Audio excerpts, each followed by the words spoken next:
All right, so we're diving into a case that's infamous, but also strangely unresolved, the Atlanta child murders. Between 1979 and 81, over 28 black children, teens, and even young adults were killed, and Atlanta was just gripped by terror. Really was. Our main source today is a section from the Wikipedia article on the case.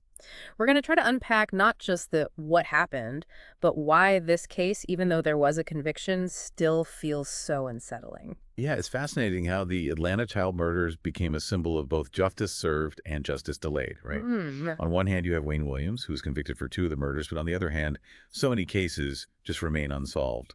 And the whispers of doubt have never faded, even decades later. yeah, it's like the city itself is haunted by this. Yeah. So, to understand the scope, let's go back to the very beginning. July of 79, two young boys, Edward Smith and Alfred Evans, vanish just days apart. Their bodies are found weeks later. Smith was shot, and Evans, his cause of death was undetermined. How did the city react at this point? Was it immediately clear that they were dealing with something bigger than just isolated incidents? Well, initially there was a reluctance to connect the dots. And you have to remember, this is Atlanta in 1979. Racial tensions were high, and the victims were predominantly from low-income black families. Right. There's a tragic parallel to other missing children's cases throughout history Oh. where the urgency seems to differ based on the victim's background. It's a horrifying thought that those initial delays, perhaps due to some societal biases, might have actually given the killer Absolutely. more time to operate. And then the murders continued. We see this pattern emerging. Young black victims, often last seen in or around cars, bodies discovered in wooded areas or abandoned buildings. It's chilling. It's important to highlight the sheer terror that this inflicted on Atlanta's black community. Parents were afraid to let their kids outside, distrust of the police grew, and the city held its breath, waiting for the next tragedy to strike. And it did. Yusuf Bell, only 9 years old, disappears in October of 79. He was last seen getting into a blue car, and weeks later, his body was found in an abandoned school. Then in 1980, the first female victim, 12-year-old Angel Lanier, disappears, and her body is discovered in a vacant lot just 6 days later. Each case brought new heartbreak, new fear. And with each new victim, the pressure on law enforcement just mounted. At its peak, the investigation involved over 100 agents, but the killer was always seemingly one step ahead. And this is also, keep in mind, the era before widespread DNA analysis, before the sophisticated forensic techniques we have today. Right. They were relying heavily on eyewitness accounts, fiber analysis, and good old-fashioned detective work. It's like trying to solve a puzzle with half the pieces missing. And then, in May of 1981, everything changes. With the investigation stalled, a chance encounter changes everything. A late-night stakeout at a bridge over the Chattahoochee River, believing the killer might be disposing of bodies there. This was a gamble, based on the pattern of bodies found in or near the water. Okay. And it paid off, but in a way no one expected. An officer hears a splash, sees a white station wagon driving away, and that car belonged to Wayne Williams, a 23-year-old aspiring music producer. 2 days later, the body of Nathaniel Cater is found in the river. Okay, so this is where Wayne Williams enters the picture, but here's what I'm struggling with. If they were staking out the river, assuming the killer was dumping bodies there, why wasn't Williams immediately apprehended after that splash? Why wait for Cater's body to surface? Well, that's where things get a little murky. Hmm. They didn't have enough to arrest him solely on the splash, you see, but they started tailing him, building a case. Okay. This is where the fiber evidence comes in. They found fibers on some of the victims' clothing that matched fibers from Williams' home, his car, even his dog. Wow, okay. That's pretty damning, especially for that time period. And this fiber evidence becomes central to the case against him, right? But forensic science back then wasn't what it is today. Of course. Were there concerns about the reliability of that evidence? Absolutely. While fiber analysis was considered cutting edge then, we now understand its limitations. Fibers aren't unique like fingerprints or DNA. Similar fibers could be found in many places, which raises questions about how conclusive that evidence really was. So Williams is arrested, the city breathes a sigh of relief, but not all the victims are definitively linked to him. And the fiber evidence, while compelling at the time, has become more controversial over the years. Did this impact the public's perception of his guilt? Was there a sense of unease even after his arrest? There definitely was. The trial was heavily publicized, and the prosecution leaned hard on the fiber evidence and the witness testimonies placing Williams with some victims. But there were inconsistencies, victims with no known connection to Williams, and a lingering sense that this might not be the whole story. And then there's that quote from FBI agent Johnny Douglas, who was brought in to profile the killer. He said that if it was Williams, he was, quote, looking pretty good for a good percentage of the killings. I'm still stuck on what Douglas meant there.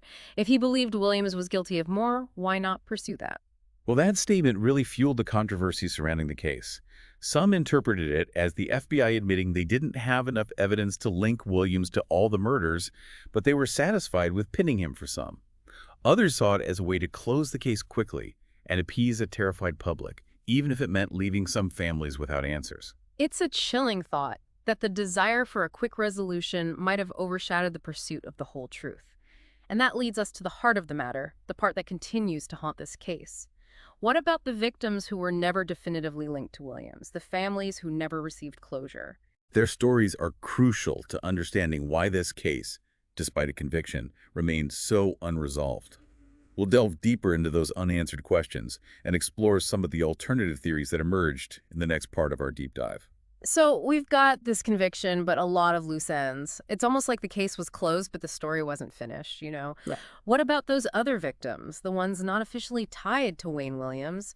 Did the investigation just kind of stop? That's where the lack of closure becomes really painful for a lot of the families.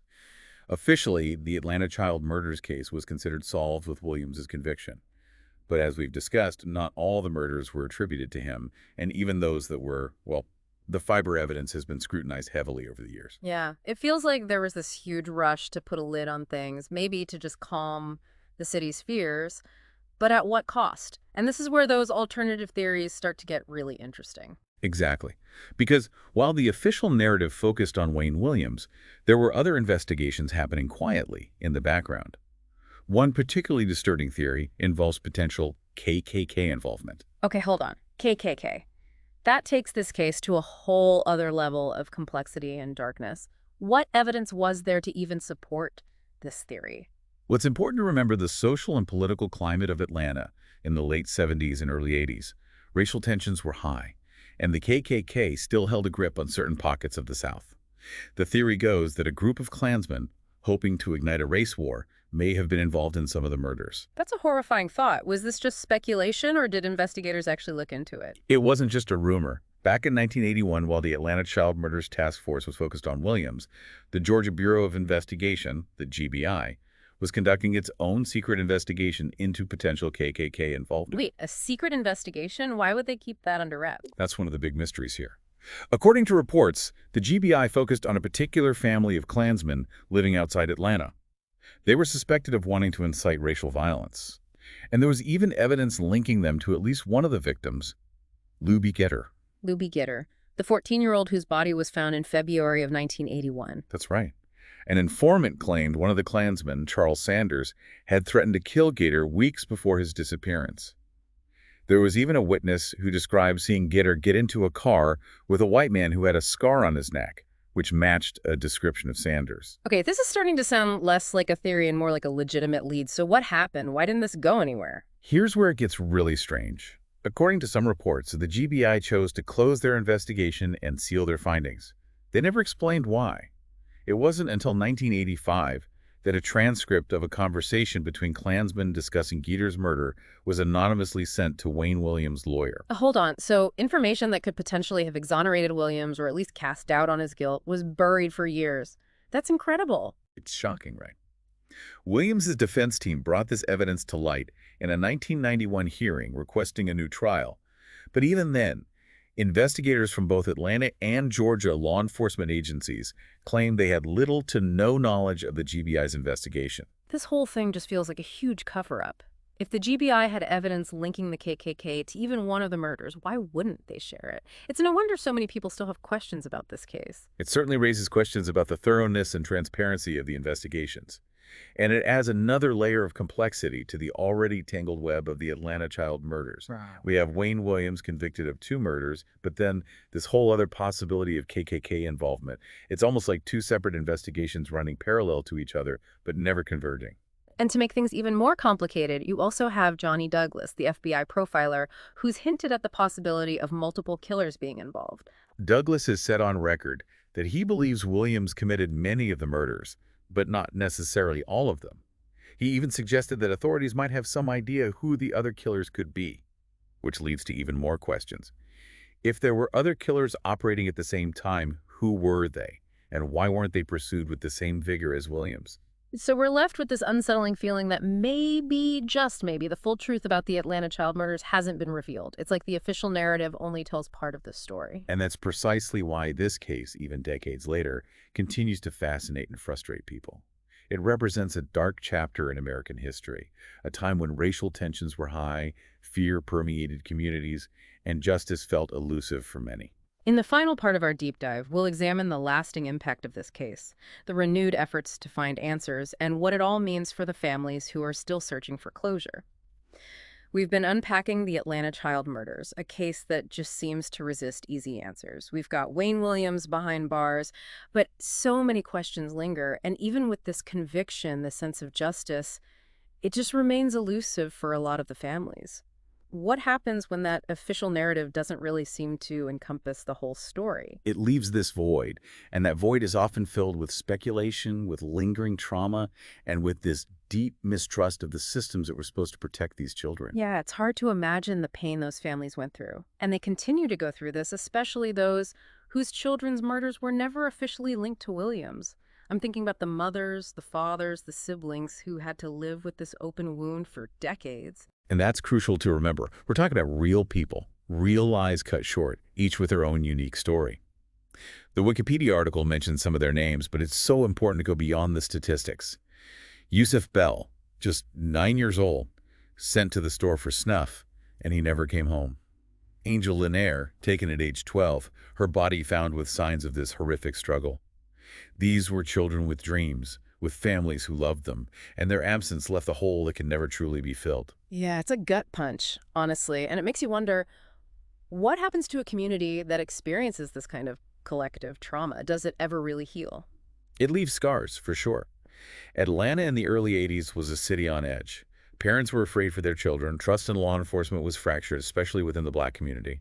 And that quick resolution focusing solely on Williams might have actually hindered true healing How so? because it didn't address the underlying issues, of racial bias, of systemic inequality, of the ways in which certain communities are often marginalized and overlooked. So it becomes about more than just catching the killer. Right.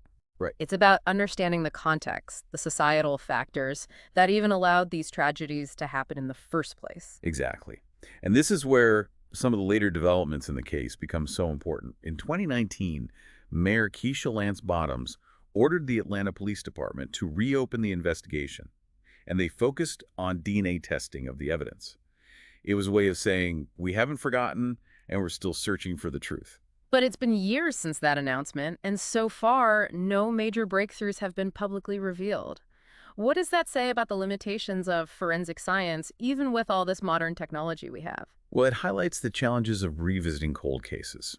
Evidence degrades over time, memories fade, and sometimes, despite our best efforts, those answers we seek remain just out of reach. And what about Wayne Williams? He's maintained his innocence all these years. Where does he fit into this renewed search for answers? That's a question that continues to divide people. Some believe he was wrongfully convicted, a scapegoat used to just quell public anxiety. Others believe he was responsible for more murders than he was convicted of. The truth, as always, is likely somewhere in the gray area. And that gray area is what makes this case so compelling, so frustrating, and ultimately so tragic. Because it reminds us that justice isn't always neat and tidy. It's not always about finding the perfect solution, the single answer that resolves everything. Sometimes it's about acknowledging the complexity, the ambiguity, and the enduring pain that events like these inflict on individuals, on families, and on entire communities. So where do we go from here? With so many questions still unanswered, how do we even begin to process something as vast and as complex as the Atlanta child murders? I think it starts with remembering. Remembering the victims, their families, the fear and uncertainty that grip the city. It's about honoring their stories, pushing for transparency and accountability, and continuing to ask those tough questions, even when the answers are elusive. Because sometimes the act of asking is itself a form of justice. It shows that we haven't forgotten, that we still care, and that we're still striving to learn from the past, even when it's painful. And that's what we've tried to do today, to delve beneath the surface, to acknowledge the complexity, and to honor the memory of those lost. And to remind ourselves that even with a conviction, The quest for truth and justice in a case like this may never truly end. It's a heavy truth to carry, but it's a necessary one. Until next time, keep diving, keep questioning, and keep searching for the light, even in the darkest corners of history.